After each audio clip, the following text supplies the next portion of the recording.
నమస్కారం. శ్రేష్ఠ సనాతన్ భారత్ యూట్యూబ్ ఛానల్కి స్వాగతం.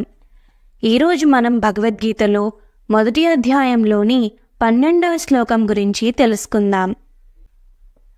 తస్య సంజనయన్ హర్షం కురు వృద్ధః పితామహః సింహనాదం వినద్యోచ్చై శంఖం దద్మౌ ప్రతాపవాన్.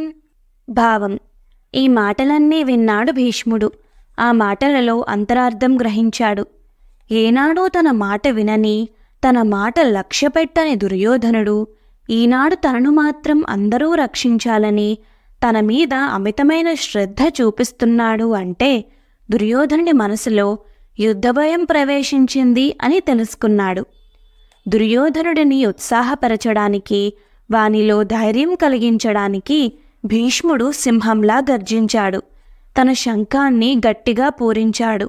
యుద్ధమునకు సన్నద్ధం కండి అనే సూచన ఇవ్వడానికి గుర్తుగా సైన్యాధ్యక్షుడు తన శంఖం పూరించాడు.